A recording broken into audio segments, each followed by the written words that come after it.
دیکھتے رہیے اٹک Broad cost.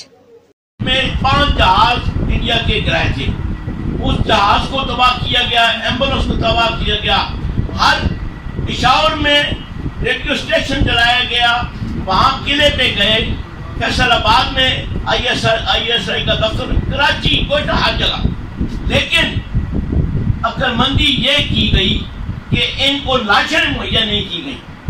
اگر ان کو 2-4 لاشیں مل جاتی تو وہی جو 71 میں ہوا تھا وہی سلسلہ یہ کرتے۔ اب رات کو آپ نے دیکھا ہوگا ٹی وی پہ وہ چل رہی ہیں، مسلسل ویڈیو چل رہی ہیں، جو ان کے آدمیوں نے لی ہیں، گورنمنٹ نے نہیں لی، جو ان کے جو ورکر تھے انہوں نے لی ہیں، جس میں وہ کہہ رہے ہیں کہ اپنا کور کمانڈر ہاؤس چل رہا ہے ہر جگہ۔ تو یہ اللہ کی مہربانی ہوئی ہمارے ساتھ کہ اللہ تعالیٰ نے ہمیں محفوظ رکھا، یہ انتشاری گروپ سے بچایا۔ میرے قائد شیخ آفتاب احمد صاحب، میرے بھائی شیخ ناصر محمود صاحب، آج کا یہ جو پروگرام ہے یہ 9 مئی کے بارے میں ہے۔ میرے بھائیوں، میرے دوستوں، یہ جو 9 مئی کا دن ہے، یہ اس سبز ہلالی پرچم پہ وہ شب خون مارا گیا۔ میری بات غور سے سننا، میں زیادہ دیر بات نہیں کروں گا، لیکن میرے بھائیوں، ایک مسلمان اور پاکستانی ہونے کے ناطے آپ کو آج فیصلہ بھی کرنا ہوگا کہ یہ وہ شب خون مارا گیا اس سبز ہلالی پرچم پہ جس کو ہم نے لا الہ الا اللہ محمد رسول اللہ کی بنیاد پہ حاصل کیا تھا۔ یہ جو انڈیا والے غلط تقسیم کے دوران، جناب قائد 1965 کے دوران اور 1971 کے دوران ہمارے ساتھ وہ ظلم اور زیادتی نہیں کر سکے، جو ہمارے اندر بیٹھے ہوئے آستین کے سانپوں نے کیا ہمارے ساتھ۔ میرے شہداء کی یادگاروں کو جلایا گیا، میرے ان بچوں کی تصویروں کو جلایا گیا جنہیں 22 سال کی عمر میں ماں فوج میں بھیجتی ہے، ایک ہی بیٹا ہوتا اور کہتی ہے میرے بیٹے جاؤ، اللہ آپ کا حامی ناصر ہو۔ اس سبز ہلالی پرچم کے تقدس کا خیال رکھنا، اس کو بلند رکھنا، اور وہ جب شہید ہو کے گھروں میں آتا ہے تو ماں یہ نہیں روتی نہیں ہے، کہتی ہے کہ میرا بیٹا میرے وطن کی مٹی کے کام آ گیا۔ جب اس کی قبروں کو جلایا گیا تو ہماری غیرت کہاں چلی گئی تھی؟ آپ مجھے بتائیے جناب قائد کہ وہ پاکستانی یا وہ مسلمان ہو سکتے ہیں کہ ہماری پاک فوج کی یادگاروں کو جلایا گیا؟ اس کور کمانڈر کے گھر جو ہماری پہچان ہے، جس میں ہم دشمن کو اپنی جانیں دے دیتے ہیں، خون کے نذرانے پیش کرتے ہیں، اس گھر تک نہیں گھسنے دے کے انہوں نے کوئٹہ سے کراچی تک، کراچی سے پشاور تک ہر شہر میں جا کے کور کمانڈر کے اور ان گھروں کو چلایا۔ آپ مجھے یہ بتائیے کہ کس منہ سے وہ لوگ جن پہ پرچے درج ہیں؟ ہم پاک فوج کے ساتھ ہیں، ہم اپنی عدلیہ کے ساتھ ہیں، ہم اس ہر محب وطن کے ساتھ ہیں جو نعرہ لگاتا ہے پاکستان زندہ باد۔ آج کے دن کے حوالے سے، 9 مئی کے حوالے سے، میں آج بالکل بھی کوئی روایتی باتیں آپ سے نہیں کرنا چاہتا۔ میں آج اس پاکستان کی تاریخ میں اس بدقسمت دن کی مذمتی یاد منانے یہاں آیا ہوں۔ منانے کا لفظ مجھے استعمال نہیں کرنا چاہیے تھا، مگر اس مذمت کا اعادہ کرنے آیا ہوں کہ جس دن انہیں اس ایجنڈے پر کام کرنے کی ترغیب دی گئی جو کہ 75 سالوں میں ہمارے ملک کو دشمن بھی وہ نقصان نہیں پہنچا سکے۔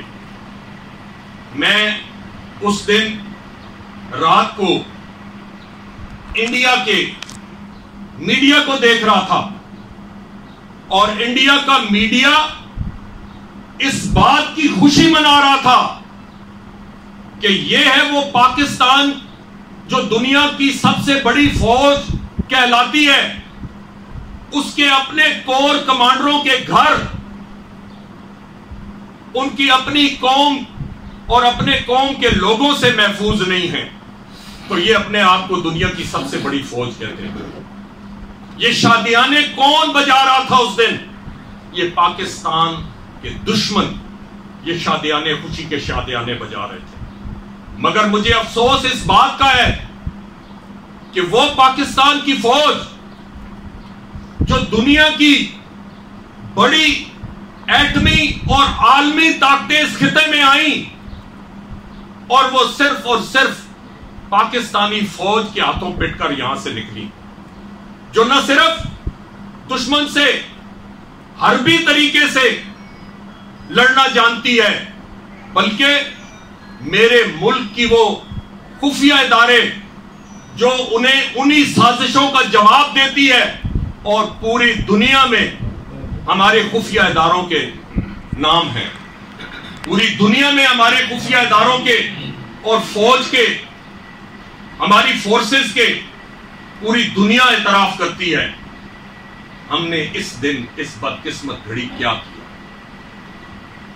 ہم نے آج تک دنیا میں جو بہت بڑے بڑے دہشت گردوں کی آماجگاہ رہا ہے یہ خطہ، کیونکہ یہ خطہ جغرافیائی لحاظ سے بڑا عام ہے. دنیا کے بہت بڑے بڑے جاسوس دہشت گرد اس خطے میں آتے رہے اور پاکستان کی سالمیت کے خلاف، پاکستان کو نقصان پہنچانے کے لیے دہشت گردی کی کارروائیاں اس خطے میں کرتے رہے. مگر ان میں سے آج تک کسی کو یہ جرت نہیں ہو سکی کہ وہ ہمارے جی ایچ کیو کے گیٹوں تک پہنچے. یہ کیا تو کس نے کیا؟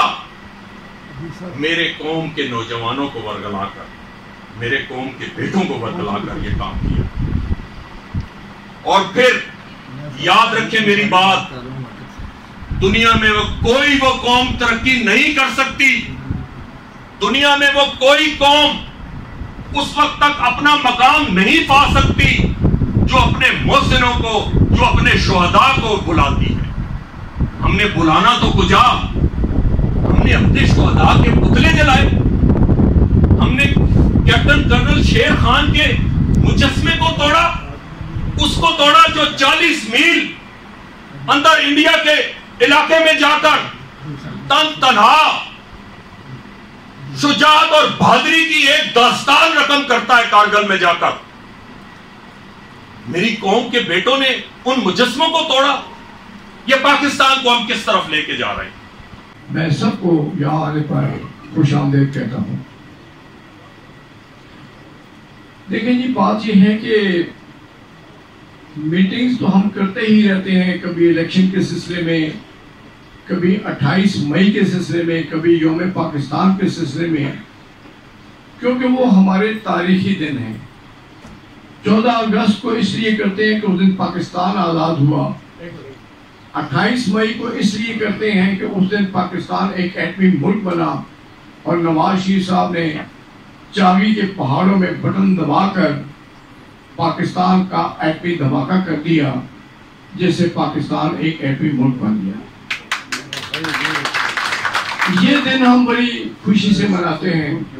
14 اگست کا دن ہم بڑی خوشی سے مناتے ہیں کیونکہ اس دن ایک مرد مجاہد جن کا نام قائد اعظم محمد علی جناح صاحب تھا، انہوں نے بغیر کسی طاقت کے، بغیر کسی تلوار کے، بغیر کسی فوج کے، بغیر کسی پولیس کے تنہا ہمیں پاکستان آزاد کروا کے دے دیا.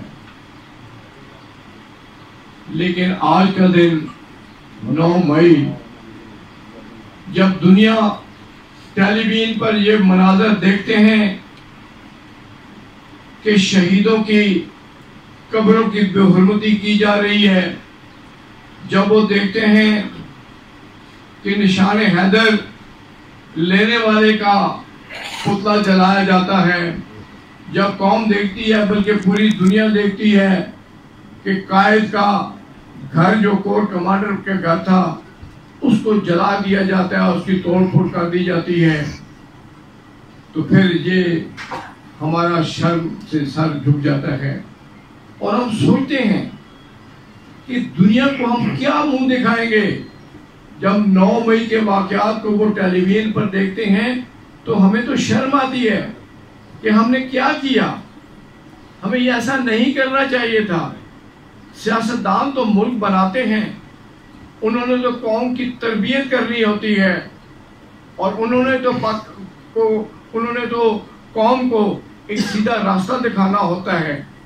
لیکن کتنے افسوس کی بات ہے کہ 9 مئی کے دن، آج کے دن ہم نے سیدھا راستہ نہیں دکھایا، ہم نے الٹا راستہ دکھا دیا. اور پھر آپ دیکھیں اس وقت ہم آپ سب رات کو اپنے گھروں میں آرام کی نیند سوتے ہیں یا نہیں سوتے؟ لیکن اس کے مقابلے میں اگر آپ دیکھیں تو رات کو یہی فوجی ہمارے ان گرمیوں کے پہاڑوں میں وہ دشمن کے طاق میں بیٹھے ہوئے پوری رات گزار دیتے ہیں. سردی کی راتوں میں انہیں سردی محسوس نہیں ہوتی، وہ خود تو سردی کا سامنا کرتے ہیں لیکن آپ کو تو میٹھی نیند سلا دیتے ہیں. ہمارے روزانہ آپ ٹیلی ویژن پر سنتے ہیں کہ ہماری پولیس پر حملے کیے جاتے ہیں، پولیس کے لوگ شہید ہوتے ہیں. یار کیا بجائے اس کے کہ ان جو ہماری فوجی جوان ہیں یا ہمارے افواج پاکستان کے آفیسرز ہیں، ہمارے رینجرز ہیں، ہماری پولیس ہے جو ہماری حفاظت پر مامور ہے، ان کو خراج تحسین پیش کرنا چاہیے یا نہیں کرنا چاہیے؟ تو ہم ان کے ساتھ کیا کر رہے ہیں؟ اور یہ کوئی رات کی تاریکی میں تو یہ واقعات نہیں ہوئی ہے، یہ تو دن کی روشنی میں یہ سارے واقعات ہوئے ہیں. اور پوری قوم کا سر شرم سے جھک گیا.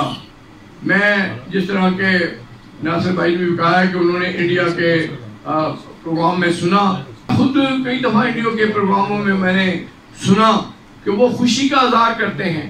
وہ کہتے ہیں، ہمیں بلکہ تانا دیتے ہیں کہ کیا یہ آپ کی افواج، آپ کی یہ بہادر افواج ہے جو کہ چند لوگوں کو بھی اپنے قابو میں نہ رکھ سکے. وہ رکھ سکتے تھے لیکن وہ اس قوم کا خون نہیں بہانا چاہتے تھے، اس ملک کے کسی شہری کی زندگی سے نہیں کھیلنا چاہتے تھے. وہ چاہتے تھے کہ پاکستان کے اندر امن قائم ہو. قائد اعظم محمد علی جناح صاحب جب پاکستان آزاد کروا رہے تھے تو وہ اسلامیہ کالج پشاور گئے. وہاں کے طلباء سے جب وہ خطاب کر رہے تھے تو انہوں نے کہا کہ نوجوانوں اٹھو، میں تمہارے لیے ایک ملک بنا رہا ہوں، تم میرا ساتھ دو گے؟ تو طلباء نے کہا ہم ساتھ دیں گے. پورے ہندوستان کے طلباء کھڑے ہو گئے، نوجوان کھڑے ہو گئے قائد اعظم کے پیچھے. اور قائد اعظم نے جب انگریزوں نے کہا کہ قائد آپ کہتے ہیں کہ مسلمان میرے ساتھ ہیں، تو قائد نے کہا کہ آپ ریفرینڈم کرا لیں. ریفرینڈم ہوا کلکتہ سے لے کر پشاور تک، اور جب مسلمانوں کی اکثریت نے قائد اعظم صاحب کو ووٹ دیا تو قائد اعظم صاحب نے ماؤنٹ بیٹن کو اور پنڈت جواہر لال نہرو کو میز پر بٹھا کے کہا کہ یہ رزلٹ تمہارے سامنے ہے، بتاؤ مسلمان میرے ساتھ ہیں یا نہیں. اور بغیر کسی تلوار چلائے، بغیر ایک گولی چلے، یہ تو علیحدہ بات ہے کہ ہندو مسلم فسادات ضرور ہوئے لیکن اس میں ان کا کوئی ہاتھ نہیں تھا، وہ نیچے کی سطح پر یہ سب کچھ ہوتا رہا. لیکن قائد اعظم نے نہتے ہاتھوں آپ کو پاکستان آزاد کروا کر دے دیا یا نہیں دیا؟ وہ قائد اعظم صاحب کا ایک بڑا مشہور واقعہ ہے کہ وہ جب پشاور اسلامیہ کالج میں تقریر کر رہے تھے تو وہاں پر ایک بوڑھا سا پٹھان دونوں ہاتھ کانوں پہ رکھ کر بڑے غور سے تقریر سن رہا تھا. تو میڈیا کے لوگوں نے اس سے پوچھا کہ آپ کو تو اردو بھی سمجھ نہیں آتی، قائد اعظم صاحب انگریزی میں بات کر رہے ہیں، آپ کو سمجھ آتی ہے؟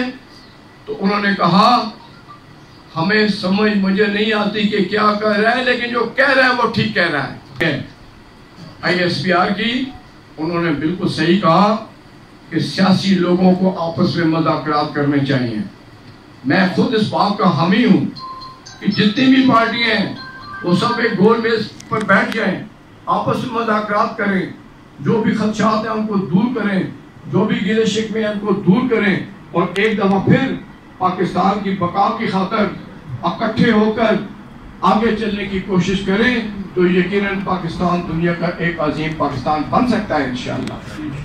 ہمیں اپنی افواج پر فخر ہے، ہمیں اپنے رینجز پر فخر ہے، ہمیں اپنی پولیس پر فخر ہے، ہمیں اپنی بیوروکریسی پر فخر ہے، اس لیے کہ یہ وہ ادارے ہیں جو کہ عوام کے لیے رات دن کام کرتے ہیں، اپنی جان تو دے دیتے ہیں لیکن ہماری تو حفاظت کرتے ہیں یا نہیں کرتے. تو اس لیے میں سمجھتا ہوں کہ ہمیں انہیں خراج تحسین بھی پیش کرنا چاہیے. جو شہید ہوئے وہ تو ویسے ہی جنتی ہیں اور جو جیت کے آتے ہیں وہ غازی ہیں، لیکن اس کے لیے ہمیں ایک بھرپور جدوجہد کرنی ہوگی، ہمیں اپنے اداروں کا ساتھ دینا ہوگا. ہم اپنے شہیدوں کو سلام پیش کرتے ہیں اور میں سمجھتا ہوں کہ 9 مئی کے واقعات جو ہوئے، جو ہوا اچھا نہیں ہوا. اب بھی یہی طریقہ ہے کہ آئیں، ہاتھ بڑھائیں، سیاسی پارٹیوں کی طرف بیٹھ جائیں ایک میز کے آگے پیچھے اور اپنے معاملات کو طے کر لیں. ہمیں انشاءاللہ ٹارگٹ ہے کہ 5 سال کے اندر اندر پاکستان کو دنیا کا ایک عظیم ملک انشاءاللہ بنا کر چھوڑیں گے اور پاکستان بہت جلد ان کرائسس سے باہر نکلے گا اور دنیا کا ایک عظیم ملک بن جائے گا. بہت بہت شکریہ. قل هو الله احد الله الصمد لم يلد ولم يولد ولم يكن له كفوا احد. ربنا ظلمنا انفسنا وان لم تغفر لنا وترحمنا لنكون من الخاسرين. ربنا ظلمنا انفسنا وان لم تغفر لنا لنكون من الخاسرين. اللهم ربنا آتنا في الدنيا حسنة وفي الآخرة حسنة وقنا عذاب النار. اللهم صل على محمد وعلى آل محمد وبارك وسلم وصل عليه. اللهم صل على محمد وعلى آل محمد وبارك وسلم وصل عليه. اللهم صل على محمد وعلى آل محمد وبارك وسلم وصل عليه. وصلى الله تعالى على خير خلق محمد وآله وصحبه أجمعين برحمتك يا أرحم الراحمين.